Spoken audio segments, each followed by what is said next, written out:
అందరూ కూడా రాష్ట్రంలో ఉండే ప్రతి ఒక్కరికి విజ్ఞప్తి చేస్తున్నా, ఎక్కడన్నా ప్రయాణంలో ఉండే వాళ్ళు కూడా ఒక 2 నిమిషాలు ప్రయాణాన్ని ఆపుకొని ఈ ప్రతిజ్ఞ చేయాల్సిన అవసరం ఉంది. అదే మరిగా అన్ని ప్రాంతాల్లో ఎవరైతే నవ నిర్మాణ దిశలో భాగస్వాములయ్యారో వారు కూడా ఈ ఓత్ తీసుకోవాల్సిన కోరుకుంటూ, కుడి చేయి ముందర పెట్టి ఓత్ తీసుకోవాల్సిందిగా అందరినీ కోరుకుంటున్నా. కుడి చేయి ముందర పెట్టాలి. కుడి చేయి ముందర పెట్టి ఓత్ తీసుకోవాల్సిన అవసరం ఉంది. అవినీతి కుట్ర రాజకీయాల వల్ల రాష్ట్రానికి జరిగిన నష్టాన్ని మన కష్టంతో పూరించడానికి సంసిద్ధంగా ఉన్నాము. స్వర్ణాంధ్రప్రదేశ్ నిర్మాణంలో అలు పెరగని శ్రమజీవులం మనము. ప్రతి సంక్షోభాన్ని ఒక అవకాశంగా మలుచుకుందాము. దేశభక్తితో, సామాజిక బాధ్యతతో, క్రమశిక్షణతో మన రాష్ట్ర ప్రగతి కోసం, శ్రేయస్సు కోసం మనందరం భుజం భుజం కలిపి పనిచేద్దాం. 2022 నాటికి మన రాష్ట్రాన్ని దేశంలో 3 అగ్రగామి రాష్ట్రాల్లో ఒకటిగా, 2029 నాటికి దేశంలో అత్యుత్తమ రాష్ట్రంగా, 2050 నాటికి ప్రపంచంలో అత్యున్నత ప్రమాణాలు కలిగిన రాష్ట్రంగా తీర్చిదిద్దడమే పవిత్ర లక్ష్యంగా నిర్దేశించుకుందాం. అవినీతి లేని, ఆర్థిక అసమానతలు లేని, అందరికీ ఉపాధి కల్పించే ఆరోగ్యకరమైన, ఆనందమయమైన రాష్ట్రాన్ని నిర్మించుకుందాం. ఈ లక్ష్య సాధనకు సమర్పణ భావంతో, నిష్ఠతో, త్రికరణ శుద్ధిగా కృషి చేద్దాము. ఆంధ్రప్రదేశ్ నవనిర్మాణ దీక్ష లక్ష్యాలను సాధిద్దాము. జై జన్మభూమి, జై హింద్.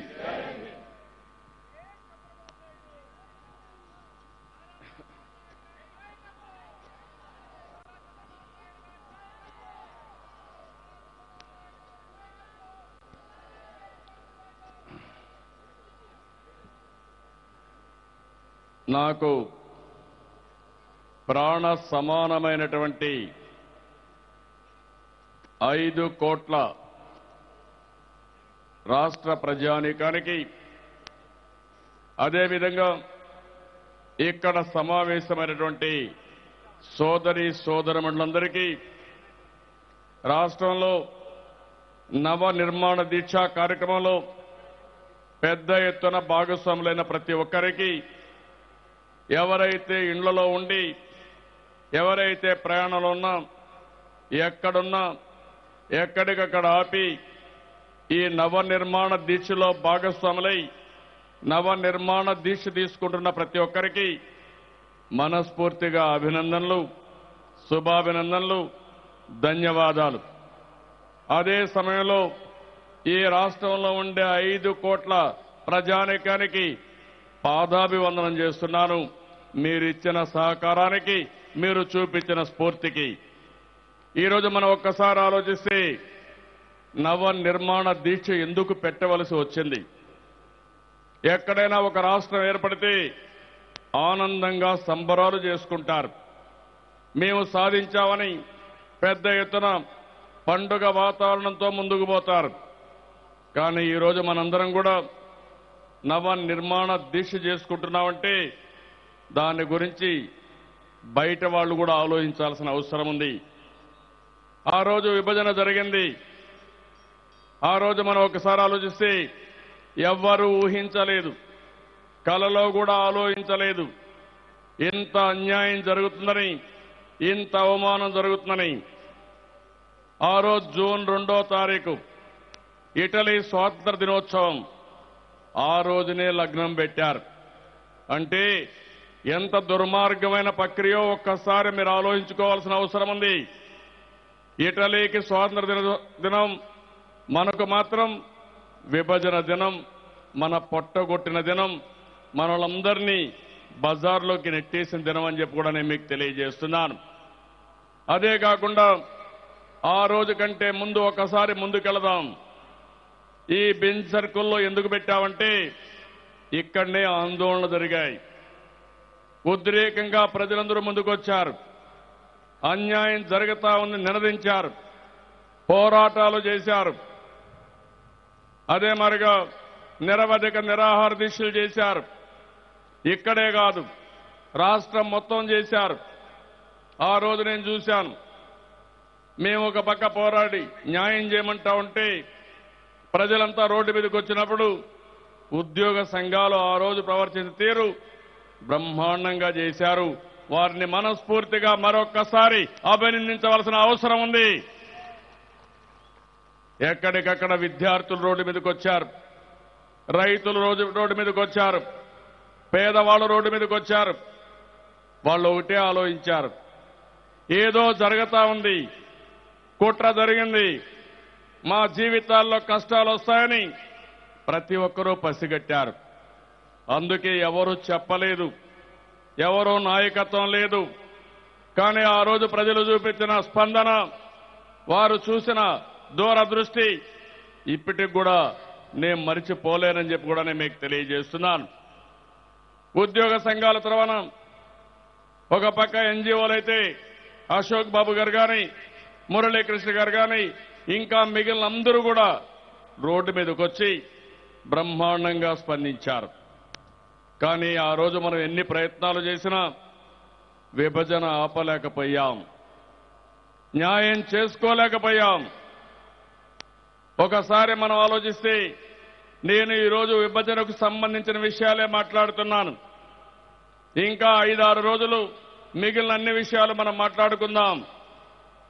ఎక్కడైనా విభజన చేయాలంటే ఒక కుటుంబాన్ని కూడా 2-3 పిల్లలుంటే 2-3 పిల్లలను కూర్చొనిపెట్టి తల్లి, తండ్రి, పెద్దలు అందరూ కలిసి ఇద్దరికి ఆమోదయోగ్యంగా చేస్తారు. ఎక్కడన్నా ఒక కంపెనీలో పంపకాలు పంచుకోవాలంటే వాటాల ప్రకారం ఎవరికి అన్యాయం జరగకుండా ఆమోదయోగ్యంగా పరిష్కారం చేసుకుంటారు. నేను అడుగుతున్న రాష్ట్ర విభజన ఏమాత్రం ఎవరిని అడగరు, ఎవరితో మాట్లాడరు, సొంత వ్యవహారంగా ఆలోచించారు. కనీసం మీకు అన్యాయం జరుగుతున్న ఒక్క మాట చెప్పలేదంటే ఎంత దుర్మార్గం మనం ఒక్కసారి ఆలోచించాల్సిన అవసరం ఉంది. ఆంధ్రప్రదేశ్ రాష్ట్రం మనం ఒకసారి ఆలోచిస్తే 60 సంవత్సరాలుగా హైదరాబాద్లో ఉండి అన్ని విధాల అభివృద్ధికి దోహదం చేసి కట్టుబట్టలతో బయట పంపించారంటే ఎంత దుర్మార్గమైన కార్యక్రమం మీరే ఆలోచించాల్సిన అవసరం ఉంది.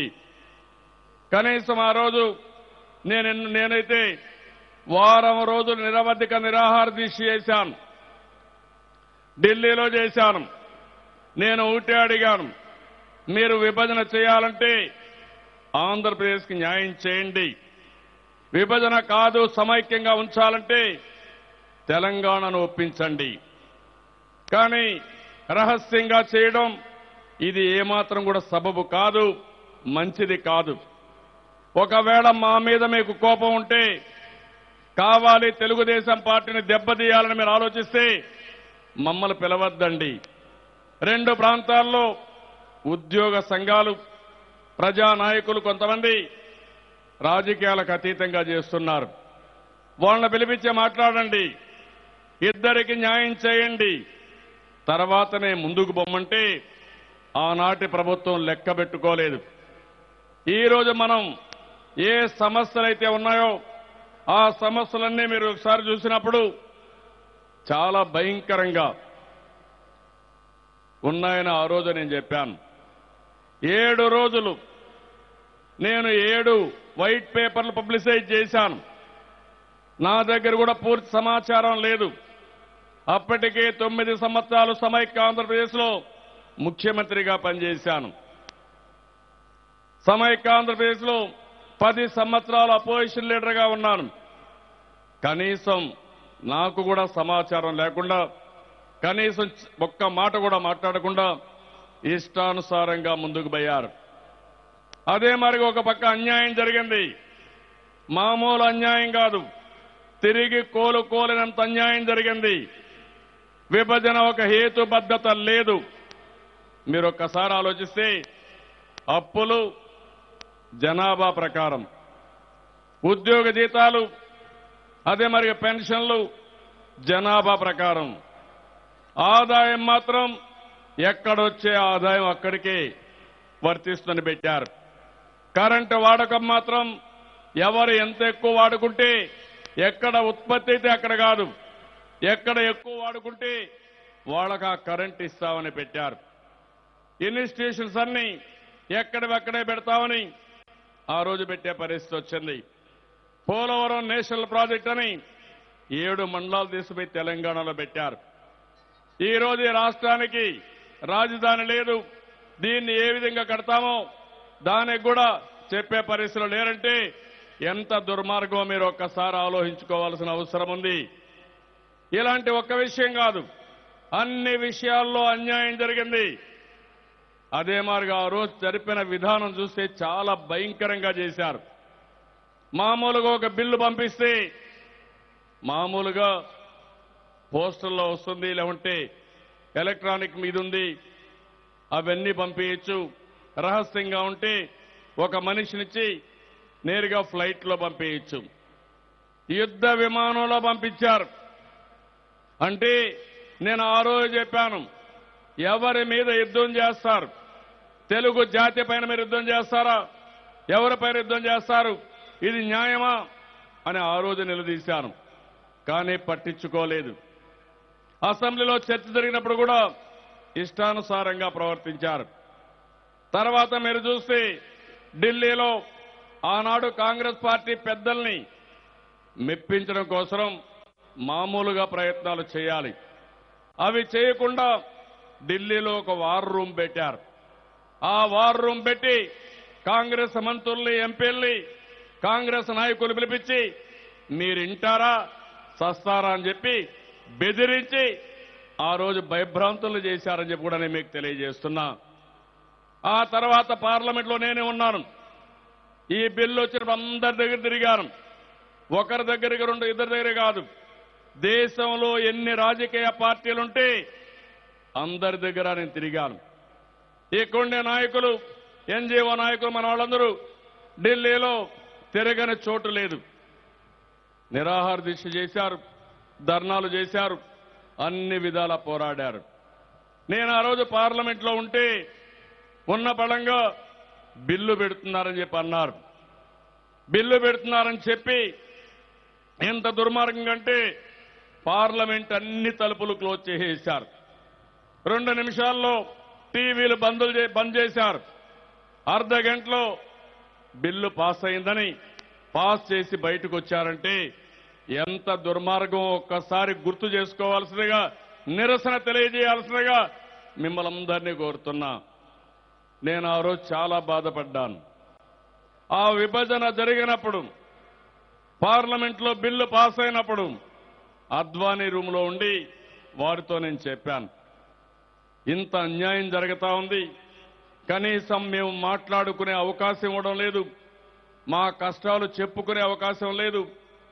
గడిచిన 2-3 సంవత్సరాలుగా పార్లమెంట్లో అనేక విధాలుగా మా నాయకులు పోరాడారు, మా పార్టీ ఎంపీలు పోరాడారు. కనీసం మీరు ఆ మాత్రం కూడా చేయకుండా ఇంత దుర్మార్గం చేస్తున్నారు, మీరన్నా సహకరించమని వారిని కోరాను. అంతలోనే బిల్లు పాస్ అయిపోయింది. రాష్ట్ర విభజన అడ్డుగోలుగా ఏ మాత్రం కూడా ఒక పద్ధతి లేకుండా చేసే పరిస్థితికి వచ్చారు. నేను అందుకనే మిమ్మల్ని అందరినీ ఒకటే కోరుతున్నాను, ఈ విషయం మనం ఆలోచించాల్సిన అవసరం ఉంది. అన్యాయం జరిగింది, అవమానం జరిగింది. అన్ని విధాల కట్టుబట్టలతో వచ్చాం. మామూలుగా కట్టుబట్టలతోనే కాదు, నెత్తిన అప్పుతో కూడా వచ్చాం. ఆదాయం లేదు, అప్పులు మాత్రం ఉన్నాయి. అది కూడా అన్యాయంగా పెట్టిన అప్పులు. కష్టపడిన కష్టార్జితం మనకు కాకుండా ఇంకొక విధంగా పోయే పరిస్థితి వచ్చింది. కనీసం కేంద్రం ఇది జరిగింది, ఈ ఇబ్బందులు ఉన్నాయి, మీకు మేము అండగా ఉంటాం, ధైర్యంగా ఉండండి, ఒక్క మాట కూడా ఓదార్పుగా చెప్పలేదంటే ఎంత బాధాకరమో ఒక్కసారి మీరు ఆలోచించాల్సిన అవసరం ఉంది. తెలుగు జాతిని గురించి ఒక్కసారి ఆలోచిద్దాం. ఈ రోజు మీరు చూస్తే ఆ రోజు బ్రిటిష్ వారి పీరియడ్లో ఈ ప్రాంతంలో కాటన్ రావడం, ఆ కాటన్ ధర ఏదైతే బ్రిటిష్ వాడైనా ధవళేశ్వరం బ్యారేజ్ కట్టాడు, కృష్ణాలో బ్యారేజ్ కట్టాడు, నెల్లూరు దగ్గర సంగం బ్యారేజ్ కట్టాడు. అంటే మన రాష్ట్రంలో పవిత్రమైన నదులు ప్రవహిస్తున్నాయి. గోదావరి, కృష్ణ, పెన్న ఈ 3 నదులు ఆ రోజు వస్తా ఉంటే పైన ఎప్పుడు ప్రాజెక్టులు కట్టుకోని సమయంలో 1856లో ధవళేశ్వర దగ్గర బ్యారేజ్ కట్టారు. కృష్ణాలో బ్యారేజ్ కట్టి కృష్ణా డెల్టాకు నీళ్లు ఇచ్చారు. నెల్లూరులో బ్యారేజ్ కట్టి ఆ ప్రాంతానికి నీళ్లు ఇచ్చారు. దానివల్ల నాగరికత పెరిగింది, కరువు లేకుండా పోయింది, ప్రజల్లో చైతన్యం వచ్చింది, బాగా చదువుకున్నారు. ప్రపంచంలో ఎక్కడైనా నాగరికత, మెరుగైన నాగరికత వచ్చిందంటే ఎక్కడ నీళ్లుంటాయి అక్కడే వస్తుంది. నదుల పక్కనే ఎక్కడ నీళ్లుంటే అక్కడ వచ్చాయి. అక్కడి నుంచి మనం ఒకసారి ఆలోచిస్తే మన వాళ్ళు ఆ రోజు మెడ్రాస్ ప్రెసిడెన్సీ, ఇప్పుడు తమిళనాడు, మనము కలిసి ఒరిస్సా వరకు మెడ్రాస్ ప్రెసిడెన్సీ ఉండేది. మన వాళ్ళందరూ అక్కడికి వెళ్ళారు. మెడ్రాస్లో వ్యాపారాల కోసం, సినిమా ఇండస్ట్రీ కోసం, ఉద్యోగాల కోసం మెడ్రాస్కి వెళ్ళాం. ఇప్పుడు చెన్నై. కడాన ఇక్కడ పుట్టిన నందమూరి తారక రామారావు గారు కూడా మెడ్రాస్కి పోయి అక్కడ బ్రహ్మాండంగా పనిచేయడమే కాకుండా తిరిగి వచ్చారు. ఇది చరిత్ర. అదే మాదిరిగా పొట్టి శ్రీరాములు గారు తెలుగు మాట్లాడే వారికి రాష్ట్రం కావాలని, ఇది భారతదేశంలోనే భాషా ప్రయుక్త రాష్ట్రాలకు నాంది పలికే విధంగా ఆ మహానాయకుడు ప్రాణత్యాగాలు చేశాడు. ఆ ప్రాణత్యాగాల ఫలితంగా ప్రత్యేక తెలుగు రాష్ట్రం రావడం, ఆ రోజు ప్రత్యేక తెలుగు రాష్ట్రం వచ్చింది. కట్టుబట్టలతో బయట వచ్చాం. కర్నూలుకి వెళ్ళాం, డబ్బులు ఇవ్వలేదు, అప్పు కూడా లేదు. అక్కడి నుంచి కర్నూలుకి వెళ్ళి 3 సంవత్సరాలు అక్కడ పరిపాలన సాగింది. ఆ తర్వాత మీరు ఒకసారి చూస్తే ఆ రోజు ఆంధ్రాలో ఉండే మనం కానీ, నిజాం పాలనలో ఉండే తెలుగు వారందరూ కొంతమంది మహారాష్ట్రకి వెళ్ళారు, కొంతమంది కర్ణాటకకి వెళ్ళారు. తెలుగు వారు మాత్రం హైదరాబాద్ రాష్ట్రంగా ఉంటే హైదరాబాద్ రాష్ట్రాన్ని, ఆంధ్ర రాష్ట్రాన్ని కలిపి ఆంధ్రప్రదేశ్ రాష్ట్రం చేయాలని ఆనాటి పెద్ద మనుషులు పట్టుబట్టారు. దాని పర్యవసానం మనం హైదరాబాద్కి వెళ్ళాం. 60 సంవత్సరాలు హైదరాబాద్లో కష్టపడ్డారు. నేనే శ్రమ చేశాను, ప్రపంచం మొత్తం తిరిగాను. ఈరోజు హైదరాబాద్ని ప్రపంచ పటంలో పెట్టామంటే అది ఆ రోజు నేను చూపించిన దూరదృష్టితో పనిచేశాం, బ్రహ్మాండంగా అభివృద్ధి చేశాం. అయితే వచ్చే రోజుకి మళ్లీ కట్టుబట్టలతో బయలుదేరాం. ఒక విధంగా చెప్పాలంటే కట్టుబట్టలతో కాంగ్రెస్ పార్టీ మనల్ని అక్కడి నుంచి గెంటేసే పరిస్థితికి వచ్చింది. మళ్లీ కొత్త ప్రయాణం ఏమీ లేదు, ముందైనా అప్పు లేదు. ఈసారి మనం ఇక్కడికి వచ్చినప్పుడు అప్పు కూడా మన నెత్తిన పెట్టే పరిస్థితికి వచ్చారు. ఆస్తులు రాలేదు, అప్పులు మాత్రం మిగిలాయి. ఆ అప్పులతో, కట్టుబట్టలతో మన భవిష్యత్తుని మనం మళ్లీ స్టార్ట్ చేసే పరిస్థితికి వచ్చామని చెప్పి కూడా నేను మీకు తెలియజేస్తున్నాను. అయితే ఈ సందర్భంగా రాష్ట్రంలో ఉండే ప్రజలందరూ కూడా ఒక విషయం ఆలోచించాల్సిన అవసరం ఉంది.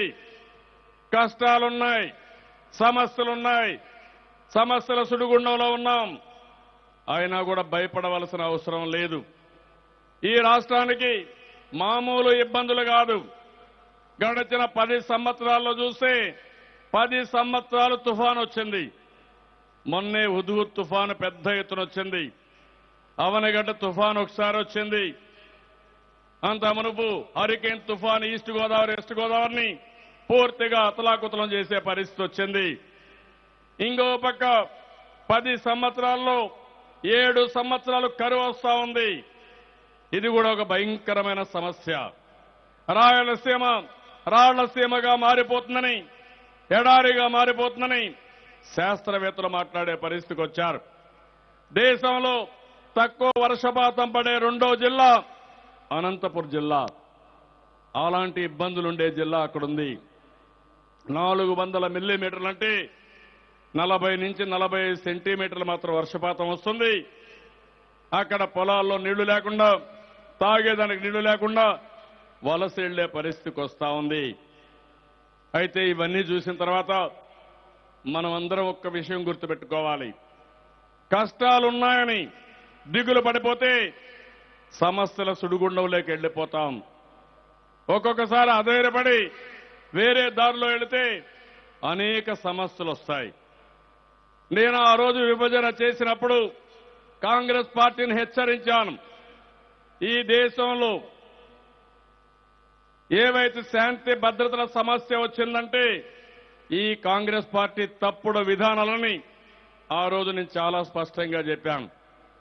అస్సాంలో ఉండే సమస్యకు కానీ, జమ్మూ అండ్ కాశ్మీర్లో ఉండే సమస్యకు కానీ కారణం కాంగ్రెస్ పార్టీ.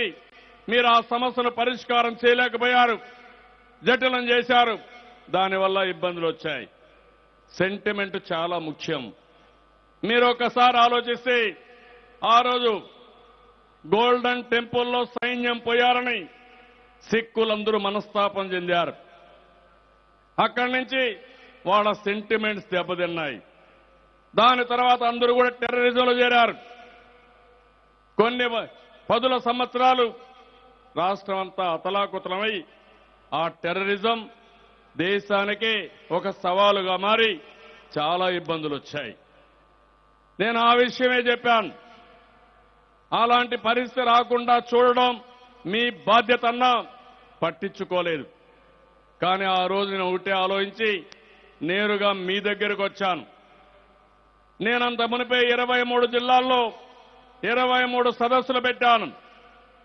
అవినీతి, కుట్ర రాజకీయాలు, ప్రజా గర్జన కింద 23 జిల్లాల్లో 2 రాష్ట్రాల్లో మీటింగులు పెట్టి మిమ్మల్ని చైతన్యవంతులు చేశాను. తర్వాత మీటింగులో మీకు ఒక స్పష్టమైన మీకందరికీ చెప్పాను. మీరు భయపడద్దండి, నిరాశపడద్దండి, నిస్పృహలకు లోను కావద్దండి. కష్టాలున్నాయి, సమిష్టిగా కష్టపడదాం, కేంద్ర సహకారం తీసుకుందాం. అప్పుడే నరేంద్ర మోడీ గారు కూడా మనకు అభయం ఇచ్చారు. నేను ఆ విషయమే చెప్పాను. ఆ విషయం చెప్పి రాష్ట్రం మొత్తం తిరిగి మీలో ఒక మనోధైర్యాన్ని ఇచ్చాను, మనోనిబ్బరాన్ని ఇచ్చాను. అందుకనే ఆ రోజు మీరంతా కూడా ముందుకొచ్చి జరిగిన ఎన్నికల్లో నన్ను గెలిపించారు. నా జీవితంలో ఎప్పుడు కూడా నా బాధ్యతను మరిచిపోను, పోలేను. తప్పకుండా ఈ రాష్ట్రాన్ని మీతో కలిపి బాగు చేసే బాధ్యత తీసుకుంటాను. దీన్ని నేను ఒక సవాలుగా తీసుకున్నాం. 2 సంవత్సరాలు మీరు చూస్తున్నారు. నేను హైదరాబాద్ నుంచి ఆ రోజు పెట్టింది 10 సంవత్సరాలు మీరు హైదరాబాద్లో ఉండండి, తర్వాత మీరు వెళ్ళండి అని చెప్పి పెట్టారు. నేను హైదరాబాద్లో 10 సంవత్సరాలుంటే ఇక్కడ మీరుంటే పరిపాలన ఆమోదయోగ్యంగా ఉండదు.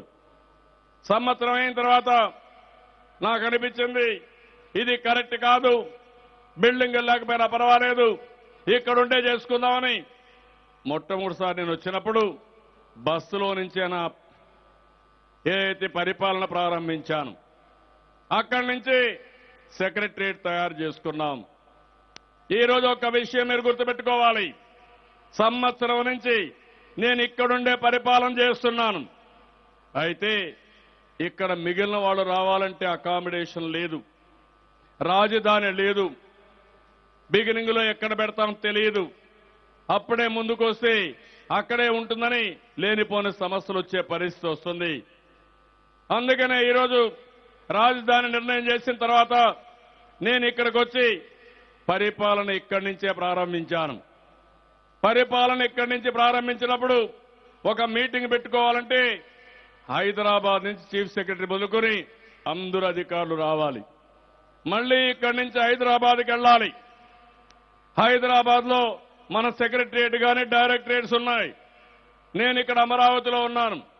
నేను కూడా హైదరాబాద్ లో ఉంటే శాశ్వతంగా హైదరాబాద్ లోనే ఉంటారనే అభిప్రాయం వచ్చి మీరు కూడా అయోమయంలో పడే పరిస్థితి వస్తుంది. ఎప్పటికైనా వాస్తవం రాష్ట్ర విభజన జరిగింది, జరగని అన్యాయం జరిగింది. ఎప్పుడు ఎవరికి చేయకూడనటువంటి అవమానాలు చేశారు. దీంతోనే మీరు కూడా స్పందించి జరిగిన ఎన్నికల్లో 125 సంవత్సరాల కాంగ్రెస్ పార్టీని చిత్తుగా ఓడించడమే కాదు, భూస్థాపితం చేశారు. తిరిగి కోలుకోలేని పరిస్థితి తీసుకొచ్చారు. మీ కోపం కొంతవరకు తగ్గింది కానీ మన కష్టాలు తీరలా. మన కష్టాలున్నాయి, ఎవరో తీర్చలేని కష్టాలు, మన ఇబ్బందులున్నాయి, ఎవరో ఆదుకోలేని ఇబ్బందులు.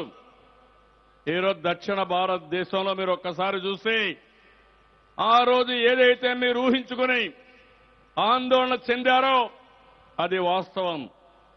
ఇటీవల లెక్కలు చూస్తే ఆ రోజుండే గవర్నర్స్ పాలనలో ఆనాటి గవర్నర్ దగ్గర చీఫ్ సెక్రటరీ గాని గవర్నర్ గారు గాని మొదటి సంవత్సరం ఆర్థిక లోటు 16,000 కోట్లుగా అంచనా వేశారు. ఈ డబ్బుల్ని ఇమ్మని కేంద్రానికి రాశారు.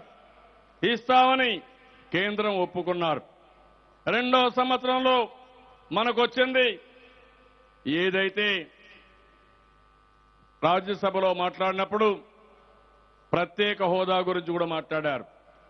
మీరు విభజన చట్టంలో కొన్ని పెట్టారు. దీనివల్ల ఏమాత్రం చాలవు. హైదరాబాద్ లో ఇన్కమ్ అంతా హైదరాబాద్ లో ఉంది. ఈనాటి ఫైనాన్స్ మినిస్టర్ గారే ఆ రోజు రాజ్యసభలో అడుగుతూ ఆదాయం హైదరాబాద్ లో ఉంది, ఆంధ్రప్రదేశ్కి ఆదాయం లేదు, మీరు పెట్టిన దానివల్ల కూడా న్యాయం జరగదు, ప్రత్యేక హోదా ఇవ్వండి, అన్ని విధాలు ఆదుకోండి, ఆంధ్రప్రదేశ్ రాష్ట్రాన్ని కాపాడమని ఆ రోజు ఆయన కూడా పోరాడాడు. ఆ పరిస్థితిలో పెడతామని హామీ ఇచ్చారు, కానీ బిల్లులో పెట్టలేదు. తర్వాత పార్లమెంట్లో పెట్టి మళ్లీ చేసే పరిస్థితి వచ్చింది. అయితే మీరందరూ ఒక్కసారి ఆలోచిస్తే మొదటి సంవత్సరం నుంచి కష్టపడ్డాం. 47% ఆదాయం ఆ రోజు వస్తున్న అంచనా వేశారు సమైక్య రాష్ట్రంలో.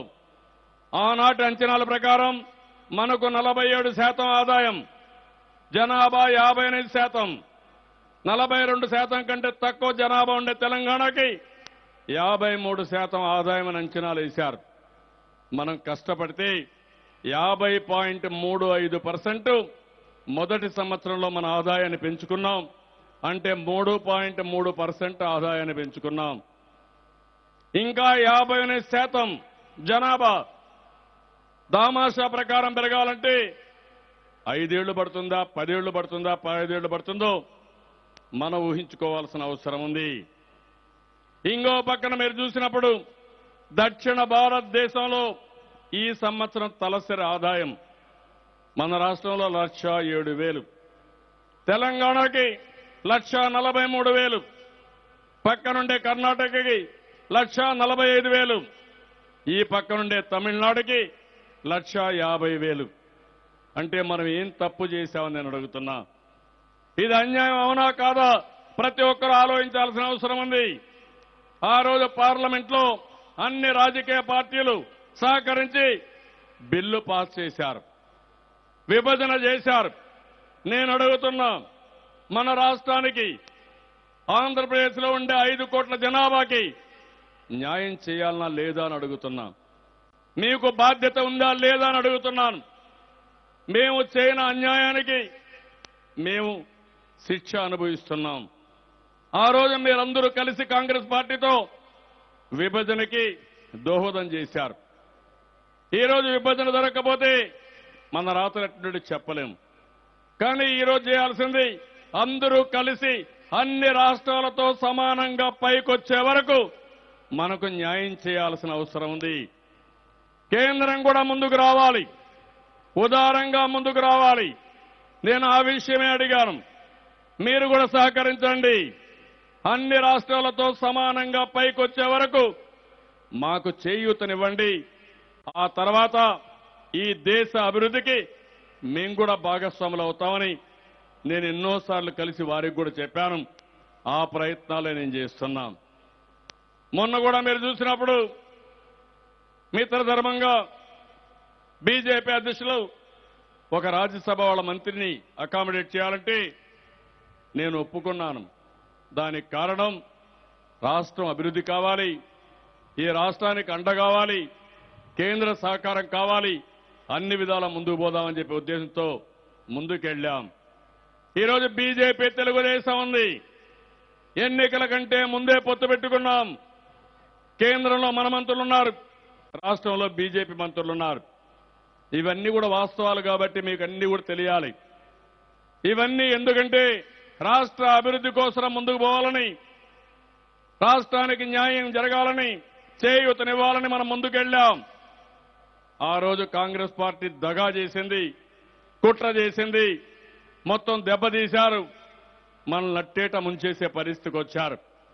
అయితే కేంద్ర సహకారం తీసుకోవాలి, కేంద్రం కూడా ఉదారంగా ముందుకు రావాలి. అదే సమయంలో మనం కూడా ఆలోచించుకోవాల్సిన అవసరం ఉంది. ఈరోజు కొన్ని దేశాలు మీరు ఆలోచించాలి. ఈరోజు జపాన్ ఉంది. జపాన్ మీరు చూస్తే రెండో ప్రపంచ యుద్ధంలో ప్రధానమైన నగరాల మీద దాడులు జరిగాయి. ఏవైతే ఆటం బాంబులన్నీ వేశారు. ఆ రోజు అన్నారు జపాన్ ఇంకెప్పటికీ పైకి రాదు, జపాన్లో ఎవరన్నా పుడితే కుంటిగానో గుడ్డుగానో ఎంతో మంది పుట్టే పరిస్థితికి వచ్చారు. భూమిలో పంటలు వేయడానికి కూడా అనువు కాకుండా పూర్తిగా సర్వనాశనం అయిపోయే పరిస్థితి వచ్చింది. పట్టుదల వచ్చింది, అందరూ కలిసి పనిచేశారు, టెక్నాలజీ ఉపయోగించుకున్నారు. అనతి కాలంలో 50 సంవత్సరాల్లో ఒక అగ్రదేశంగా తయారైందంటే అది జపాన్లో వాళ్ళు చేసిన కష్టం, త్యాగం, కష్టార్జితం అని చెప్పి కూడా నేను మీకు తెలియజేస్తున్నా. సింగపూర్ ఉంది, పక్కనే మలేషియా ఉంది. ఈ రెండు దేశాలను ఒకసారి మీరు ఆలోచిస్తే మలేషియా ఆ రోజు ఎక్కువ వర్షాలు పడుతున్నాయి, పామాయిల్ ఉంది. ఈ సింగపూర్ వల్ల లాభం లేదు కాబట్టి మీరు వేరేగా బొమ్మని ఆ రోజు విభజన కోరుకున్నారు, వెళ్లగొట్టారు. సింగపూర్లో ఏమీ లేవు, మంచినీళ్లు లేవు. వేరే దేశాల నుంచి మంచినీళ్లు రావాలి, సముద్రపు నీరే మళ్ళా తాగేదానికి ఉపయోగించుకోవాలి. 750 స్క్వేర్ కిలోమీటర్లు మాత్రం ఉంది. అలాంటి దేశంలో సముద్రాన్ని పూడ్చి భూభాగాన్ని ఏర్పాటు చేసుకుంటున్నారు. దానికి కూడా మట్టి వేరే ప్రాంతాల నుంచి తేవాలి. అక్కడ మీరు చూస్తే నీళ్లు లేవు, మట్టి లేదు, భూగర్భ ఖనిజ సంపద లేదు. చిన్న దేశం, అతి కష్టం మీద పనిచేశారు. ఒక నాయకుడు ఎవరైతే లీ కువాన్ యూ ఉన్నాడో అతను కష్టపడి దేశాన్ని పైకి తీసుకొచ్చాడు. అగ్ర దేశాల సరసన ఈరోజు సింగపూర్ ఉండే పరిస్థితి వచ్చింది. ఈరోజు దుబాయ్ ఉంది, ఎడారి, నీళ్లు లేవు. సముద్రంలో ఉండే ఉప్పు నీరుని డీశాలినేషన్తో నీరు చేసుకుంటారు. మనకంటే టెంపరేచర్ ఎక్కువ, 50 డిగ్రీల టెంపరేచరు, వడగాల్పులు విపరీతంగా ఉంటాయి. అలాంటి దేశంలో ఒక పోర్ట్ ఉంది, దాన్ని ఆధారంగా చేసుకుని కష్టపడ్డారు. ఈరోజు దుబాయ్ ప్రపంచానికి ఒక హెవెన్ గా తయారయ్యే పరిస్థితి వచ్చింది. అమెరికా నుంచి, ఆస్ట్రేలియా నుంచి, ఇండియా నుంచి ప్రపంచం మొత్తం దుబాయ్కి పోయి షాపింగ్ చేయడం, అదే మరి హాలిడే కింద టూరిజానికి వెళ్ళడం, అదే మరి అక్కడ నివాసాలు ఏర్పాటు చేసుకోవడం, వ్యాపార కేంద్రంగా పెట్టుకుని ముందుకు పోయే పరిస్థితి వచ్చారు. అక్కడ ఎమిరేట్స్ అయితే ఎవరైనా ప్రపంచంలో ఎక్కడికైనా పోవాలంటే దుబాయ్కి పోయి అక్కడి నుంచి వేరే ఫ్లైట్ పట్టుకొని పోయే పరిస్థితి వచ్చింది. ఇజ్రాయెల్ ఉంది, చాలా చిన్న దేశం. ఆ దేశంలో అనేక సమస్యలు ఉన్నాయి. చుట్టుపక్కలంతా కూడా వాళ్ళకుండే గొడవలతో సతమతం అవుతున్నారు. అదే మారిగా ఆ దేశంలో నీళ్లు కూడా లేవు. వర్షం 354 మిల్లీమీటర్లు అంటే 40 సెంటీమీటర్లు కూడా లేదు. మనలో 1/3 వర్షపాతం. టెక్నాలజీలో ముందుకు పోయారు, బ్రహ్మాండంగా పరిశోధన చేశారు. ఈ రోజు ఇజ్రాయెల్ నుంచి ఎవరైతే జూయిషులు ఉన్నారో అమెరికా, ఆస్ట్రేలియా, ప్రపంచంలో ఎక్కడికి పోయినా వాళ్లే వ్యాపారాలు చేస్తున్నారు. టెక్నాలజీలో నెంబర్ 1 గా ఉన్నారు. వ్యవసాయ రంగం, డిఫెన్స్, మీరు ఏదైనా చెప్పండి. అదే మరిగా బ్యాంకులు అన్ని వాళ్లే ఉన్నారు. అంటే ఏంటి కారణం అని నేను అడుగుతున్నా. ఈరోజు ప్రపంచం మొత్తం జూయిష్ గురించి మాట్లాడతారు, వాళ్ళ కష్టాన్ని గురించి మాట్లాడతారు, వాళ్ళ శ్రమను గురించి మాట్లాడతారు, వాళ్ళ వినూత్న ప్రయోగాల గురించి మాట్లాడే పరిస్థితి ఉంది. అదే మరి కొన్ని దేశాలు ఉన్నాయి. సౌత్ కొరియా, నార్త్ కొరియా ఒకప్పుడు ఒకే దేశం. 2 దేశాలు విడిపోయినాయి. సౌత్ కొరియా మన రాష్ట్రం అంత జనాభా, మన రాష్ట్రంలో 5 కోట్లు, వాళ్ళ జనాభా 6 కోట్లు. మన రాష్ట్రం కంటే కొంచెం పెద్దది. ఈరోజు సౌత్ కొరియా టెక్నాలజీలో ప్రపంచంలోనే ఒక అగ్రదేశంగా ఉంది, డెవలప్డ్ కంట్రీగా ఉంది. ప్రపంచం అంతా కంపెనీలు పెట్టే పరిస్థితికి వచ్చారు. పక్క నుండి నార్త్ కొరియా సరైన నాయకత్వం లేకుండా అక్కడ చూస్తే కుంటుబడిపోయింది. అక్కడ అభివృద్ధికి నోచుకోలేకపోయారు. అదే మరిగా ఈరోజు మీరు చూస్తే యుగోస్లేవియా 1970 ఆ సంవత్సరంలో అక్కడ కూడా నాయకత్వ లోపాలు రావడం, కొన్ని ఇబ్బందులు రావడం, తర్వాత వచ్చిన నాయకులు సరిగా పనిచేసుకోకుండా పూర్తిగా ఆ దేశం నష్టపోయింది. అభివృద్ధికి నోచుకోవడం లేదు, అనేక సమస్యలకు వచ్చే పరిస్థితి వచ్చింది. మన కళ్ల ముందర ఒకసారి మీరు ఆలోచించండి. నేను దేశాల గురించి మాట్లాడాను. మొన్నటి వరకు జమీందారుగా ఉన్నటువంటి కుటుంబాలు ఈ రోజు కనపడడం లేదు సరిగా.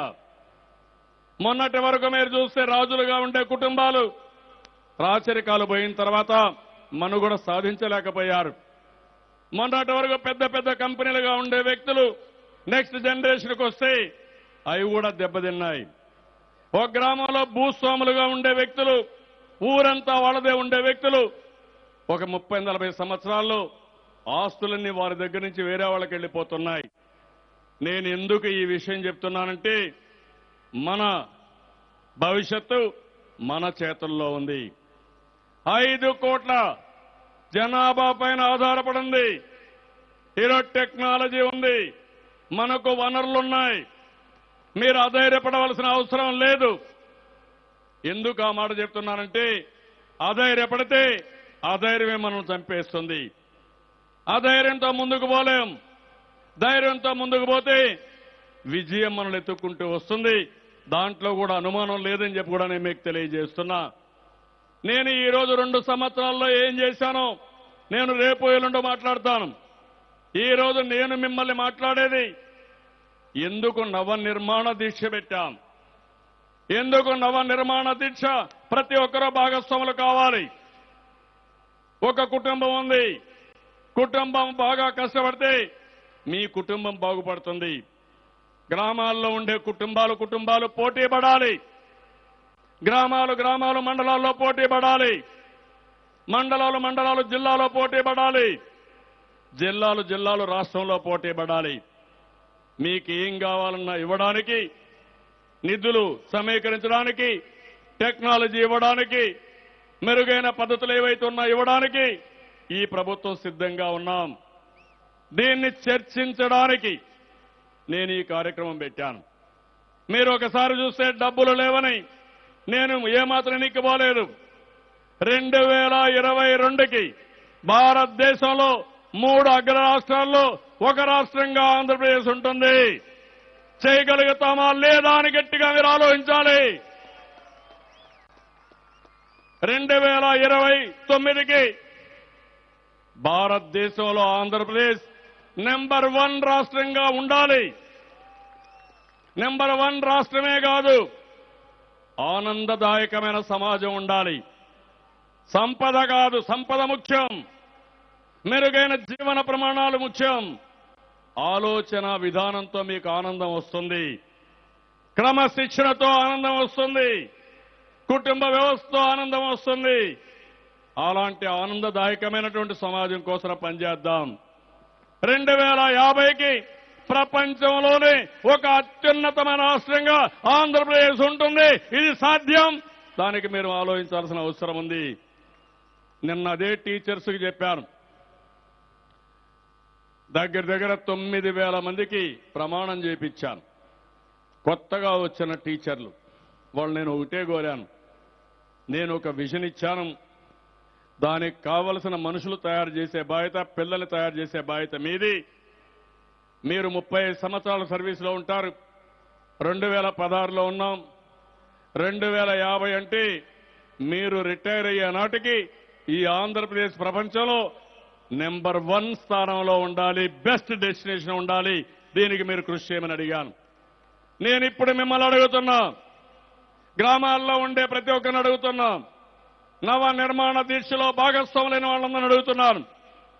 ఇది సాధ్యమని మీరు నమ్ముతున్నారా లేదా అని మిమ్మల్ని అడుగుతున్నా. మన వాళ్ళు ప్రపంచం మొత్తం అయ్యారు. ఎప్పుడో అమెరికాకు పోయి డాక్టర్లు అయ్యారు. తర్వాత ఇంజనీర్లు అయ్యి ఐటీలో విదేశాలకు వెళ్లి బ్రహ్మాండంగా రాణించారు. కడకు మైక్రోసాఫ్ట్ మీరు చూస్తే దాని అధినేత సీఈఓ మన తెలుగు బిడ్డ, మన రాష్ట్రంలో పుట్టిన నాదేళ్ల సత్య మైక్రోసాఫ్ట్ సీఈఓగా ఉన్నాడంటే అది మన తెలివితేటలు. భారతదేశంలో పుట్టిన వ్యక్తులు ప్రపంచంలో గూగుల్ సీఈఓగా ఉన్నారు, పెప్సికో సీఈఓగా ఉన్నారు, మైక్రోసాఫ్ట్ సీఈఓగా ఉన్నారు, సాఫ్ట్ బ్యాంక్ సీఈఓగా ఉన్నారు. ఈ విధంగా చాలా పదవుల్లో ఉన్నారు. అంటే తెలివితేటలున్నాయి. సమిష్టిగా ఆలోచిస్తే, సమిష్టిగా కృషి చేస్తే ఏదైనా సాధ్యం. ఆ విషయమే చెప్పడానికి నేను ఈ యొక్క నవ నిర్మాణ దిశ ఒక కసిగా, ఒక కక్షగా మనం ముందుకు పోవాలి. ఓసారి అసూయ ఉంటుంది. అసూయ వల్ల వచ్చేది ఏమి ఉండదు. ఈరోజు వేరే రాష్ట్రాలు చూసి మనం అసూయ పడితే మన ఆరోగ్యం పోతుంది, మనకు జరిగేది ఏమి ఉండదు.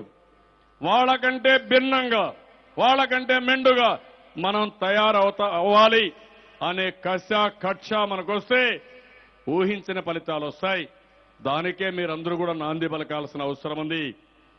నేను ఈరోజు రాష్ట్రం మొత్తం నవ నిర్మాణ దీక్ష పెట్టాం. రేపు విభజన వల్ల జరిగిన నష్టాలు, ఇంతవరకు మనకు వచ్చిన ఫలితాల గురించి రేపు చర్చ చేయమన్నాం. ఎల్లుండు అంటే 3వ రోజున నేను పెట్టింది 2 సంవత్సరాల్లో ఇన్ని కష్టాలున్నా ఎన్ని విజయాలు మనం సాధించాం, వినూత్నంగా ఎట్టా ఆలోచించాం, ఈరోజు మెరుగైనటువంటి సౌకర్యాలు ఎట్ట కల్పించుకున్నాము, ఎల్లుండు మాట్లాడుతున్నాం. నేను అందుకే ఆ విషయాలు ఈరోజు మాట్లాడలేదు. ఆ తర్వాత సాగునీరు, నీటి వల్ల ఉపయోగం, వ్యవసాయం, వ్యవసాయ అనుబంధ రంగాలు, పేదవాళ్ళకి పేదరిక నిర్మూలన కోసం, గ్రామీణ ప్రాంతాలు బాగుపడడానికి ఏమేం చేయాలనో ఆ విషయాలన్నీ చర్చ చేయమన్నాం. నేను ఈరోజు మీరు ఒకసారి ఆలోచిస్తే రాష్ట్రం మొత్తం మనం ప్రగతిలో ఎక్కడున్నామో ఒక అసెస్మెంట్ చేశాం. భారతదేశం ఈ సంవత్సరం 7.6% గ్రోత్ వస్తే అదే ఆంధ్రప్రదేశ్ 10.99% వచ్చాం. దగ్గర 11% వచ్చాం. హైదరాబాద్ లో, విజయవాడలో మన ఆఫీసులుంటే ఈజ్ ఆఫ్ డూయింగ్ బిజినెస్ లో గుజరాత్ తర్వాత మనమే ఉన్నాం. నెంబర్ 2 ప్లేస్ లో వచ్చాం. 1% డిఫరెన్స్ మనకు వారికి. ఒకప్పుడు 22.5 మిలియన్ యూనిట్ కరెంటు కొరత ఉంటే ఈరోజు నేను సవాల్ విసిరి చెప్తున్నా, కరెంటు కొరత లేకుండా చేసిన ఏకైక ప్రభుత్వం తెలుగుదేశం ప్రభుత్వం. దేశంలో 6 అవార్డులు వస్తే 6 అవార్డులు మనకే వచ్చాయి. రాష్ట్రాన్ని కరువు రహిత రాష్ట్రంగా తయారు చేయడానికి ఈరోజు మనం ముందుకు పోతున్నాం. వర్షపు నీరు భూగర్భ జలాలుగా మారుస్తాం, నదుల అనుసంధానం చేస్తాం, ఎక్కడికక్కడ వాటర్ మేనేజ్మెంట్ కూడా ప్రాధాన్యత ఇస్తాం, బిందు సేద్యం తుంపర్ల సేద్యానికి ప్రాధాన్యత ఇస్తాం, వర్షాభావ పరిస్థితిలో వర్షం పడకపోతే పంట కాపాడడానికి రెయిన్ గన్ అనే కాన్సెప్ట్ తీసుకొచ్చి తుంపర్ల సేద్యంతో వాళ్ళకు కూడా పంట కాపాడే బాధ్యత తీసుకుంటాం. నేను ఒకే ఒక విషయం మిమ్మల్ని కోరుతున్నా, ఒక శ్రద్ధ పెడితే, ఫోకస్ పెడితే ఏదైనా సాధ్యం. డబ్బులు లేవని మేము చేయలేమనుకుంటే మన జీవితంలో ఏది సాధించలేం. దానికి ఒక ఉదాహరణ ఇవన్నీ కాకుండా ఒకటి చూస్తే, నేను ప్రతి ఒక్క ఇంటికి, ప్రతి ఒక్క గ్రామానికి ఫైబర్ కనెక్టివిటీ తేవాలనుకున్నాను. కరెంటు వల్ల మీ అందరికీ చూస్తే ఏది కావాలి, లైట్లు కానీ ఇవన్నీ వస్తాయి. అదే మన ఇంటికి ఒక వైర్ వేస్తే, ఫైబర్ తీసుకొస్తే మన టీవీకి కానీ, మన ఫోనుకు కానీ, అదే మరిగా ఇంటర్నెట్ కానీ, వీడియో కాన్ఫరెన్స్ అన్నీ వస్తాయి. దీనికి భూగర్భంలో వేయాలి కేబుల్. అది వేయాలంటే 500 కోట్లు అవుతుంది. నేను ఆలోచించింది, ఎలక్ట్రికల్ పోల్స్ ఉన్నాయి, ప్రతి ఒక్క ఇంటికి కరెంటు పోతా ఉంది, ఎందుకు వేయకూడదని ఆలోచించాను. దానికి ఖర్చు 330 కోట్లు, దానికి ఖర్చు 5,000 కోట్లు, దీనికి ఖర్చు 330 కోట్లు. రెండు కూడా ఒకటే పనిచేస్తాయి. అందుకే మీ ఇంటికి 15 MBPS కనెక్టివిటీ జూలై ఆగస్టుకు వస్తుంది. 149 రూపాయలు మీరు కడితే 100 ఛానళ్లు, అదే మాదిరిగా వీడియో కాన్ఫరెన్స్, ఇంటర్నెట్, 3 టెలిఫోన్లు, ఎంత సమయం కావాలో అంత సమయం మీరు మాట్లాడుకునే పరిస్థితి వస్తుంది. ఇది వినూత్నమైన ఆలోచన. ఆలోచన నాకొక్కడికే కాదు, మీ అందరికీ వస్తున్నాయి. ఆ ఆలోచనలతోనే ఈ ప్రపంచం మొత్తం నడిసే పరిస్థితి వస్తా ఉంది. అందుకని 4వ రోజు మీరు చూసినప్పుడు వ్యవసాయం, అనుబంధ రంగాలు, చేపల పెంపకం ఇవన్నీ కూడా చర్చిస్తున్నాం. 5వ రోజున మీరు ఒకసారి ఆలోచించినప్పుడు పరిశ్రమలు, ఇన్ఫ్రాస్ట్రక్చర్, మౌలిక సదుపాయాలు, ఇంకో పక్కన మీరు చూస్తే ఏవైతే రెవెన్యూ కానీ, పోలీసు కానీ, ఇంకా మిగిలిన డిపార్ట్మెంట్స్ ఏవైతే సమస్యలు ఉన్నాయో వాళ్ళందరితో ఆ రోజు పెట్టాం. అదే మరి 6వ రోజున మొత్తం రాష్ట్రంలో సంక్షేమ కార్యక్రమాలపైన చర్చ చేస్తున్నాం. మనం ఏమేమి సంక్షేమ కార్యక్రమాలు ఇస్తున్నాం, మానవ వనరుల అభివృద్ధి, ఆరోగ్యం కోసం ఏం చేస్తున్నాం, ఇంకో పక్కన విద్య కోసం మనం ఏం చేస్తున్నామో ఆ రోజు చర్చిస్తున్నాం. మున్సిపాలిటీలు కానీ, పంచాయతీలు కానీ మౌలిక సౌకర్యాల్ని మనకేం కల్పిస్తున్నారో అవి కూడా చర్చిస్తున్నాం. దీనివల్ల మీరు ఒక్కసారి ఆలోచించుకోవాల్సింది, 6 రోజుల్లో అనేక విధాలుగా చర్చలు జరుగుతాయి, మీటింగులు పెట్టుకుంటాం, రాష్ట్రంలో అందరినీ చైతన్యవంతులు చేస్తాం, భాగస్వాములు చేస్తాం. 7వ తారీఖున రాష్ట్రంలో, జిల్లాల్లో, నియోజకవర్గాల్లో మళ్లీ మహాసంకల్పం పెడుతున్నాం. ఇది నవ నిర్మాణ దీక్ష. 8వ తారీఖున నేను ప్రమాణ స్వీకారం చేసిన రోజున 2 సంవత్సరాలు పూర్తవుతున్నాయి. ఆ రోజు ఒక మహాసంకల్పాన్ని మళ్లీ చేపడుతున్నాం. నా ఉద్దేశం ఒకటే, ప్రతి సంవత్సరం ఒక జవాబుదారీ వ్యవస్థగా పనిచేస్తాం. అవినీతి లేని సమాజం కోసం కృషి చేద్దాం. టెక్నాలజీని సమర్థవంతంగా ఉపయోగించుకుందాం. ప్రపంచంలో వినూత్నమైన మార్గాలు ఎక్కడున్నాయో అవన్నీ తీసుకొస్తాం. త్వరితగతిన ఫలితాలు వచ్చే విధంగా మనం ముందుకు పోదాం. దానికే నేను ఈ కార్యక్రమం పెట్టాను. నేను మిమ్మల్ని అందరినీ ఒకటే కోరుతున్నా, రాష్ట్రంలో ఉండే ప్రతి ఒక్క వ్యక్తిని, ఇది నా స్వార్థం కోసం కాదు, మా కుటుంబ ప్రయోజనాల కోసమా, నా ప్రయోజనం కోసం కాదు. ప్రతి పేదవాడి కుటుంబానికి, ఈ రాష్ట్రంలో ఉండే ప్రతి ఒక్క పౌరుడికి న్యాయం జరగాలి. ఈ రాష్ట్రం యొక్క గౌరవం పెరగాలి. ప్రపంచంలోని తెలుగు జాతికి గుర్తింపు రావాలి.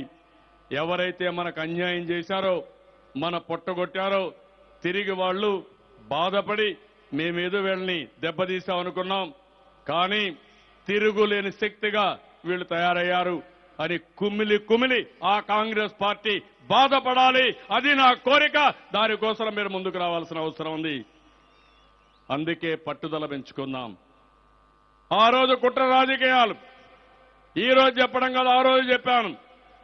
కాంగ్రెస్ పార్టీ కుట్ర రాజకీయాలు చేసి ఆంధ్రప్రదేశ్ యొక్క భవిష్యత్తుని మొత్తం నాశనం చేయాలని ఇక్కడుండే వైఎస్ఆర్ కాంగ్రెస్ నాయకుడితో రాజీపడి జైల్లో ఉండే వ్యక్తిని బయట తీసుకొచ్చి మనకు పోటీగా బయట పంపించారు. అంటే ఎక్కడికి పోతున్నారో నాకైతే అర్థం కాలేదు. ప్రజలు అర్థం చేసుకున్నారు కాబట్టి మళ్లీ ఈ రాష్ట్రంలో చంద్రబాబు నాయుడు అయితే తప్ప అభివృద్ధి కాదనే ఏకైక ఉద్దేశంతో నా మీద నమ్మకం పెట్టి మీరు నాకు ఓట్లు వేశారు. రాష్ట్రం మొత్తం అదే పందా వచ్చింది. అందుకే నేను మీకు రుణపడున్నా. ఈ బాధ్యత నా భుజస్కంధాల పైన పెట్టుకున్నాను. నేను అన్ని విధాలా సహకరిస్తాను. రాత్రింబగళ్ళు కష్టపడతాను. నేను ఒక్కడే కష్టపడితే లాభం లేదు. నేను ఒక్కడే కసిగా పనిచేస్తే లాభం లేదు. మీలో కూడా కసి రావాలి. మీలో కూడా కక్ష పెరగాలి. ఆ కసి కక్ష రాష్ట్ర అభివృద్ధి కోసం పోవాలి. పేదరిక నిర్మూలన కోసం పోవాలి. మెరుగైన జీవన ప్రమాణాల కోసం ముందుకు పోవాలి. ఈరోజు శారీరక కష్టం అవసరం లేదు. తెలివితో పనిచేయాల్సిన అవసరం ఉంది. తెలివితో పనిచేస్తే టెక్నాలజీ వల్ల ఊహించిన ఫలితాలు వస్తాయి. దాన్ని ఎట్టి పరిస్థితుల్లో సాధించడం కోసం నడుం బిగిద్దాం. అందరం కలిసి ముందుకు పోదాం. ఈ యొక్క కష్టకాలంలో మీరు ఒక్కసారి చూస్తే ఆంధ్రప్రదేశ్ రాష్ట్రం 2 సంవత్సరాల పాప. కరెక్ట్గా 2 సంవత్సరాలైంది ఆవిర్భవించి. ఒక చిన్న పాప 2 సంవత్సరాల్లో ఏ విధంగా తప్పుడడుగులు వేస్తుందో, ఏ విధంగా అయితే నిలబడుకొని సరిగా కూడా చేయలేకపోతారో ఆ పరిస్థితిలో మనం ఉన్నాం. శక్తికి మించి శ్రమ చేస్తున్నాం. అందరూ సహకరిస్తున్నారు. ఆ సహకారమే ఈరోజు కనీసం మనుషులుగా నిలబడుకునే స్థాయికి వచ్చింది. ఈరోజు మనుషులుగా నిలబడుకున్నాం. ధీటుగా ముందుకు పోదాం. పోటీగా పనిచేద్దాం. కష్టపడి పనిచేద్దాం. రాబోయే రోజుల్లో మన కష్టమే మనకు శ్రీరామ రక్ష. ఆ విషయం మీరు తీసుకోవాల్సిందిగా నేను మిమ్మల్ని కోరుకుంటున్నాను. ఈరోజు మనకు కొన్ని అవకాశాలున్నాయి. మీరు చూశారు పట్టిసీమ. పట్టిసీమ మామూలుగా అయితే ఎవరు ఆలోచించలేరు. రైట్ మెయిన్ కెనాల్ ఉంది. 4000 ఎకరాలు రైతులందరూ కూడా మాకు సరైన కాంపెన్సేషన్ ఇవ్వలేదని కోర్టుకు పోయి 8 సంవత్సరాలుగా పని ఆపేశారు. పరిపాలకులు ఎవరూ పట్టించుకోలేదు. మెరుగైన జీవన ప్రమాణాల కోసం ముందుకు పోవాలి. ఈరోజు శారీరక కష్టం అవసరం లేదు. తెలివితో పనిచేయాల్సిన అవసరం ఉంది. తెలివితో పనిచేస్తే టెక్నాలజీ వల్ల ఊహించిన ఫలితాలు వస్తాయి. దాన్ని ఎట్టి పరిస్థితుల్లో సాధించడం కోసం నడుం బిగిద్దాం. అందరం కలిసి ముందుకు పోదాం. ఈ యొక్క కష్టకాలంలో మీరు ఒక్కసారి చూస్తే ఆంధ్రప్రదేశ్ రాష్ట్రం 2 సంవత్సరాల పాప. కరెక్ట్గా 2 సంవత్సరాలైంది ఆవిర్భవించి. ఒక చిన్న పాప 2 సంవత్సరాల్లో ఏ విధంగా తప్పుడడుగులు వేస్తుందో, ఏ విధంగా అయితే నిలబడుకొని సరిగా కూడా చేయలేకపోతారో ఆ పరిస్థితిలో మనం ఉన్నాం. శక్తికి మించి శ్రమ చేస్తున్నాం. అందరూ సహకరిస్తున్నారు. ఆ సహకారమే ఈరోజు కనీసం మనుషులుగా నిలబడుకునే స్థాయికి వచ్చింది. ఈరోజు మనుషులుగా నిలబడుకున్నాం. ధీటుగా ముందుకు పోదాం. పోటీగా పనిచేద్దాం. కష్టపడి పనిచేద్దాం. రాబోయే రోజుల్లో మన కష్టమే మనకు శ్రీరామ రక్ష. ఆ విషయం మీరు తీసుకోవాల్సిందిగా నేను మిమ్మల్ని కోరుకుంటున్నాను. ఈరోజు మనకు కొన్ని అవకాశాలున్నాయి. మీరు చూశారు పట్టిసీమ. పట్టిసీమ మామూలుగా అయితే ఎవరు ఆలోచించలేరు. రైట్ మెయిన్ కెనాల్ ఉంది. 4000 ఎకరాలు రైతులందరూ కూడా మాకు సరైన కాంపెన్సేషన్ ఇవ్వలేదని కోర్టుకు పోయి 8 సంవత్సరాలుగా పని ఆపేశారు. పరిపాలకులు ఎవరూ పట్టించుకోలేదు. నేను వాళ్ళని మెప్పించి వాళ్లకు ఆమోదయోగ్యమైనటువంటి నష్టపరిహారం ఇచ్చి సంవత్సరంలోనే పట్టిసీమ తీసుకొచ్చి గోదావరి నీళ్లు కృష్ణా నదికి కలిపిన ఏకైక ప్రభుత్వం ఈ తెలుగుదేశం ప్రభుత్వం. ఈ నెల 9వ తారీఖున పనులన్నీ పూర్తి చేసి పంపుల ఆపరేషన్ స్టార్ట్ అవుతాయి. ఈ సంవత్సరం అనుకున్న సమయం కంటే ముందుగానే కృష్ణా జిల్లాలో పంటలు వేసుకునే పరిస్థితి వస్తుంది. దీనికి తుఫాన్ నుంచి కూడా బయటపడే అవకాశం వస్తుంది. పోయిన సంవత్సరం 8 టీఎంసీ నీళ్లు తీసుకొస్తే అవన్నీ కూడా 1-2 తడులకు ఇస్తే దగ్గర 2,500 కోట్ల రూపాయలు అయిన ఆస్తుల్ని పంటని కాపాడుకున్నాం. ఇలాంటి చాలా పనులు మనం చేయగలిగాం. నా ఆలోచన ఒకటి, ఈ 100 టీఎంసీ నీళ్లు శ్రీశైలం ద్వారా కరువు ప్రాంతాలను రాయలసీమ ప్రకాశం జిల్లాకి ఇచ్చి పండ్ల తోటలు వేసి బ్రహ్మాండంగా డబ్బులు సంపాదించవచ్చు. అందుకే నేను ఆలోచించింది, దీనివల్ల మీరు చూసినప్పుడు రాయలసీమ ఒక హార్టికల్చర్ హబ్గా పండ్ల తోటలకు కేంద్రంగా ప్రపంచంలోనే తయారు చేసే బాధ్యత ఈ ప్రభుత్వం తీసుకుంటామని చెప్పి కూడా నేను మీకు తెలియజేస్తున్నా.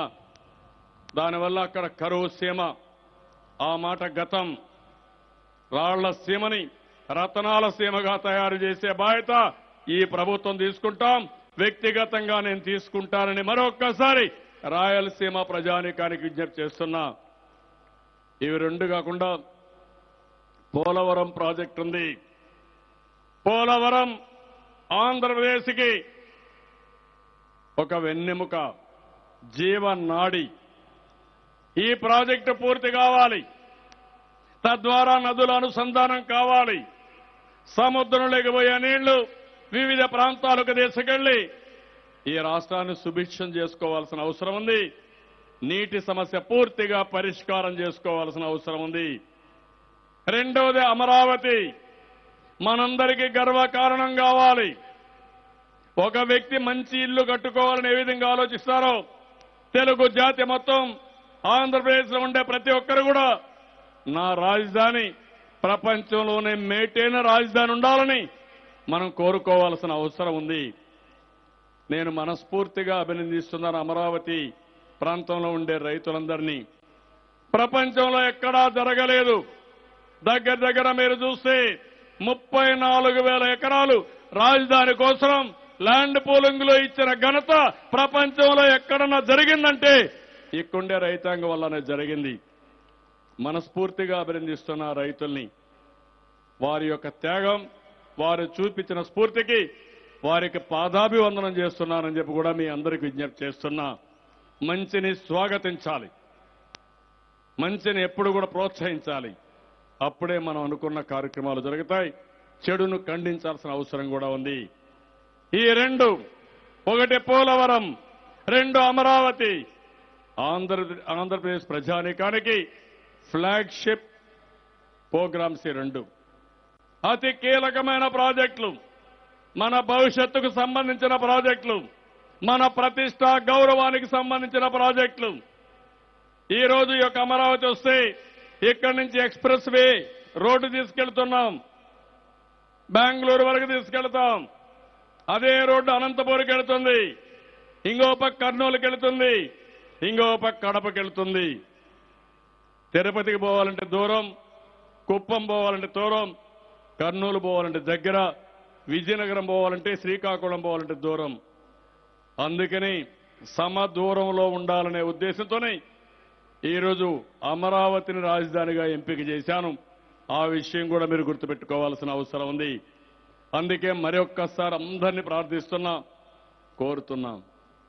ఇది ఒక స్ఫూర్తిదాయకమైన కార్యక్రమం, నవనిర్మాణ దీక్ష. ఈ దీక్ష గురించి మీరందరూ చర్చించాలి. రాబోయే 7 రోజులు మీరు ఎక్కడ 10 మంది కలిసినా, ఆర్టీసీ బస్టాండ్లో కలిసినా, బస్సులో ప్రయాణం చేసినా, లేకపోతే ఎక్కడన్నా ఆఫీస్కి వచ్చినా, ఎక్కడన్నా షాపింగ్కి వచ్చినా, హోటల్లో కూర్చున్నా, గ్రామాల్లో రచ్చబండ మీద కూర్చున్నా, మీరు చర్చ చేయాల్సిన అవసరం ఉంది. మీరు ఆలోచించాల్సిన అవసరం ఉంది. ఆ ఆలోచన ఈ రాష్ట్రాన్ని ఏ విధంగా ముందుకు తీసుకుపోతానో దానిపైన అనునిత్యం కూడా మీరు ఆలోచించి, ఈ 6 రోజులు ఇది ఆలోచించిన తర్వాత 7వ రోజున మహాసంకల్పం చేద్దాం. ఆ మహాసంకల్పంలో రాష్ట్ర స్థాయిలో కొన్ని నిర్ణయాలు నేను చేస్తాను. అదే మరి జిల్లా స్థాయిలో జిల్లా మంత్రి, జిల్లా కలెక్టర్ గారు మీరు కూర్చొని చేయండి. నియోజకవర్గ స్థాయిలో ప్రజాప్రతినిధులు, అధికారులు వాళ్ళు చేస్తారు. రాబోయే సంవత్సరంలో ఇవన్నీ అమలు చేస్తాం. అల్టిమేట్ గా ఆర్థిక అసమానతలు తగ్గించే విధంగా, పేదరికం లేని సమాజం, అన్ని ప్రాంతాలు అభివృద్ధి చేసే విధంగా కార్యక్రమాలు చేపడదాం. అభివృద్ధి ఒక ప్రాంతానికే పరిమితం కాకూడదు, అన్ని ప్రాంతాలకు పరిమితం కావాలి. అదే తెలుగుదేశం పార్టీ ఆలోచన, అదే ఈ ప్రభుత్వం యొక్క ఆలోచన. దీనికి అందరూ సహకరిస్తే మనం ఊహించిన విధంగా ముందుకు పోయే పరిస్థితి వస్తుంది. నేను ఒకటే ఆలోచిస్తున్నా, నా పరిపాలన ద్వారా రాష్ట్రంలో ఎవరైతే ప్రజలున్నారో 80% కనీసం ఆనందంగా ఉండాలి. అది 90%, 95% తీసుకుపోవడానికి సర్వశక్తులు ఉపయోగిస్తాను, అన్ని విధాలా పనిచేస్తాను. దానికి కావాల్సింది పరిపాలనలో లోటుపాట్లు లేకుండా ఉండాలి, అవినీతి లేకుండా ఉండాలి, సంక్షేమ కార్యక్రమాలు సుజావుగా జరగాలి. మీరు కూడా ఎక్కడా ఇబ్బంది లేకుండా ఈ ప్రభుత్వం నాది, ఈ ప్రభుత్వం నేను ఆనందంగా ఉన్నానని మీరు ఆనందంగా ఉండాలి. అదేవిధంగా నిన్న మహానాడులో చెప్పాను, మొన్న కలెక్టర్స్ కాన్ఫరెన్స్ లో ఈ విషయాలు చెప్పాను. ఈ రాష్ట్రంలో ఉండే ప్రజల్ని ఆనందంగా పెట్టే కార్యక్రమాలు చేయాల్సిన బాధ్యత ప్రభుత్వ యంత్రాంగం పైన ఉంది. నేను పాలసీలు ఇస్తాను, ఏం చేయాలో చెప్తాను, నిధులు ఇస్తాం, ప్రాధాన్యతలు చెప్తాం. దాన్ని అమలు చేసే బాధ్యత, దానికి కావలసిన నైపుణ్యం, దానికి కావలసిన టెక్నాలజీ మీరు అలవాటు చేసుకోవాలి. అదే మరి నిన్న మహానాడులో చెప్పాను, తెలుగుదేశం పార్టీ నాయకుడు, కార్యకర్త ఒక సామాజిక కార్యకర్తగా తయారు కావాలి, సేవాభావంతో ముందుకు పోవాలి, కష్టాల్లో ఉండే ప్రజలకు అండగా ఉండాలి, రాజకీయ నాయకత్వం ఇవ్వాలి, మంచిని ప్రోత్సహించాలి. ఎక్కడ చెడున్నా దాన్ని ఖండించి మీరు కూడా 80% ప్రజలు మీతో తృప్తిగా ఉండాలి. ఏ ఇంట్లో కష్టం వచ్చినా, ఏ బిడ్డకు కష్టం వచ్చినా, ఏ వ్యక్తికి సమస్య వచ్చినా, మీ కుటుంబంలో సమస్య వస్తే ఏ విధంగా ఆలోచిస్తారో అదే విధంగా ఆలోచించి మీరు వాళ్ళ సమస్యల పరిష్కారం చేయమని మహానాడులో ఆదేశించాను. సంక్షేమ కార్యక్రమాలు సుజావుగా తీసుకెళ్ళండి, అర్హులకు ఇవ్వండి, అభివృద్ధి కార్యక్రమాల్లో భాగస్వాములు కండి, అనుకున్న రీతిలో భాగస్వాములయ్యి అభివృద్ధి కార్యక్రమాలని ఒక క్రమ పద్ధతిలో చేపించే బాధ్యత తీసుకోమని చెప్పాను. ఈరోజు ప్రజలందరికీ విజ్ఞప్తి చేస్తున్నాం, ఈరోజు మీరు సహకరించండి. ఇది నా కోసరం కాదు, దగాబడ్డ ఈ రాష్ట్రం కోసరం. కట్టుబట్టలతో వచ్చిన మనం అనుకున్నది సాధించే వరకు కష్టపడదాం. నిండు మనసుతో ఆశీర్వదించండి, సహకరించండి. నేను శారీరక కష్టం కోరుకోవడం లేదు, ఏ ఒక్క వ్యక్తికి అన్యాయం జరగడానికి వీలు లేదు. పేదవాళ్ళకి అండగా ఉండాలని ఆ రోజు నేను చెప్పాను. ఆ అండగా ఉండడానికి ఒక పెద్ద కొడుకుగా, ఒక బాధ్యత కలిగిన పెద్ద కొడుకుగా ఆ కుటుంబాలను ఆదుకుంటున్నా. పెన్షన్లు ఇచ్చాం, బియ్యం కోటా పెంచాం. రేపు ఆగస్టు 15 నుంచి ఎవరైనా ఎక్కడన్నా చనిపోతే యాక్సిడెంట్లో 5 లక్షల రూపాయలు అసంఘటిత కార్మికులకి 1,50,00,000 ఇవ్వడానికి, ఎవరైనా వికలాంగులైతే, ఎక్కువగా వికలాంగులైతే 1,05,00,000 ఇవ్వడానికి, పాక్షికంగా వికలాంగులైతే 3,75,000 ఇవ్వడానికి, సహజ మరణానికి 30,000, పిల్లలు చదువుకోవాలంటే 2 పిల్లలకి ఇంటర్మీడియట్ 10th క్లాస్ ప్రాంతంలో 1,200 రూపాయల చొప్పున సంవత్సరానికి ఆర్థిక సహాయం చేస్తున్నాం. ఎస్సీ, ఎస్టీ, బీసీ, మైనారిటీ అన్ని కార్పొరేషన్ల ద్వారా మీ ఆదాయం పెంచే మార్గం ఆలోచిస్తున్నాం. సమాజంలో అన్ని కులాలు ఆనందంగా ఉండాలి, అందరికీ న్యాయం జరగాలి. అన్ని మతాలు కూడా వాళ్ళ మతాన్ని నమ్ముకొని ఎవరికి ఇబ్బంది లేకుండా మత సామరస్యాన్ని కాపాడుకోవాలి. అన్ని ప్రాంతాలు కూడా సమతుల్యంతో అభివృద్ధి కావాలి. గ్రామీణ ప్రాంతాల అభివృద్ధి కావాలి, పట్టణ ప్రాంతాల అభివృద్ధి కావాలి. దానికోసమే ఈ కార్యక్రమాలన్నీ రూపకల్పన చేశాం. ఇది మీరు ఈరోజు నేను మిమ్మల్ని కోరేది, ప్రజల ముందుకు రావాలి. ఒక రెస్పాన్స్ అంటే ఒక బాధ్యత కలిగిన పౌరులుగా మనం తయారు కావాలి. ఒక బాధ్యత కలిగిన పౌరులుగా తయారైతే దానివల్ల ఫలితాలు వచ్చేది మనకు వస్తాయి, భావి తరాలకు వస్తాయి, మన పిల్లలకు వస్తాయి. నేను నిన్న ఆ విషయమే చెప్పాను. అనకాపల్లిలో నేను పాదయాత్ర చేస్తా ఉంటే రాత్రి 2 గంటలకి ఒక మహిళ నా కోసం వెయిట్ చేస్తూ పరిగెత్తు వచ్చింది కొంగు కప్పుకొని. ఏమ్మా ఏంటని అడిగాను. నిన్న నిర్భయ ఢిల్లీలో చాలా దారుణంగా అమ్మాయి పైన అత్యాచారం చేశారు. చాలా దుర్మార్గం జరిగింది. ఈ దేశంలో ఇలాంటి పనికి మారిన వాళ్ళు రెచ్చిపోతున్నారు. మేము ఆడవాళ్ళం బయట రాలేకపోతున్నాం. అందంగా ఉంటే బయట వస్తే మా మీద యాసిడ్ దాడి చేయడమో లేకుంటే ఎక్కడన్నా ఒంటరిగా ఉంటే మమ్మల్ని ఈ మారిగా మానభంగాలు చేయడం జరుగుతున్నాయి. మాకు ఏమీ వద్దు సార్, మా మానభంగాన్ని కాపాడండి, మహిళలకు రక్షణ ఇమ్మని రాత్రి 2 గంటలకు ఒక మహిళ అనకాపల్లిలో చెప్పిందంటే, ఢిల్లీలో జరిగిన సంఘటనతో ఆవేదన చెంది అభద్రతాభావంతో చెప్పిందంటే అది సమస్య. అదే నేను ఆలోచిస్తున్నా. ఒక బాధ్యత కలిగిన సమాజం ఉంటే అలాంటి సమస్యలు రావు. దానికి మీరు కూడా ఆలోచించాల్సిన అవసరం ఉంది. అందరంగానే సహకరిస్తే ఒక శాంతియుత సమాజానికి, ఒక ప్రోగ్రెసివ్ సమాజానికి, అందరికీ రక్షణ ఉండే సమాజానికి, అందరూ బాగుండే సమాజానికి మనం దోహదం చేయొచ్చు. దానికి మీరు కూడా కలిసి రమ్మని మరొకసారి కోరుకుంటూ, నా ఆలోచన బాధ్యత రాజకీయ నాయకులకు ఉండాలి, బాధ్యత అధికార యంత్రాంగానికి ఉండాలి, బాధ్యత కనీసం ప్రతి ఒక్క పౌరుడికి ఉండాలి, ప్రతి ఒక్క వ్యక్తికి ఉండాలి. అప్పుడే సమాజం బాగుపడుతుంది. దీనికి కూడా మీరు ముందుకు రావాల్సిందిగా మరొక్కసారి కోరుకుంటూ, ఈరోజు మొదటిసారి మనం రెండోసారి నవ నిర్మాణ దీక్ష తీసుకున్నాం. ప్రతి సంవత్సరం తీసుకున్నాం. 30 సంవత్సరాలు తీసుకున్నాం, 50 సంవత్సరాలు తీసుకున్నాం. తెలుగు జాతి ఉన్నంత వరకు మనం ఈ నవ నిర్మాణ దీక్ష తీసుకుని అక్కడి నుంచి కసిని పెంచుకుని కక్షతో జరిగిన అన్యాయానికి పాజిటివ్గా స్పందించి అనునిత్యం కష్టపడదాం, ముందుకు పోదాం. మనం దీన్ని ఎట్టి పరిస్థితుల్లో కూడా సాధించే వరకు నిరంతరంగా పనిచేస్తామని చెప్పి తెలియజేసుకుంటూ, ఈరోజు రాష్ట్రంలో ఉండే ప్రజలందరికీ ఈ నవ నిర్మాణ దిశలో భాగస్వాములైన ప్రతి ఒక్క వ్యక్తికి, ఇండ్లలో ఎవరైతే ప్రతిజ్ఞ చేశారో వారికి, రోడ్ల మీద చేసిన వారికి అందరికీ కూడా మనస్ఫూర్తిగా ధన్యవాదాలు తెలియజేసుకుంటూ, మరొక్కసారి అందరికీ నమస్కారాలు తెలియజేసుకుంటూ సెలవు తీసుకుంటున్నాను. జై హింద్, జై జన్మభూమి.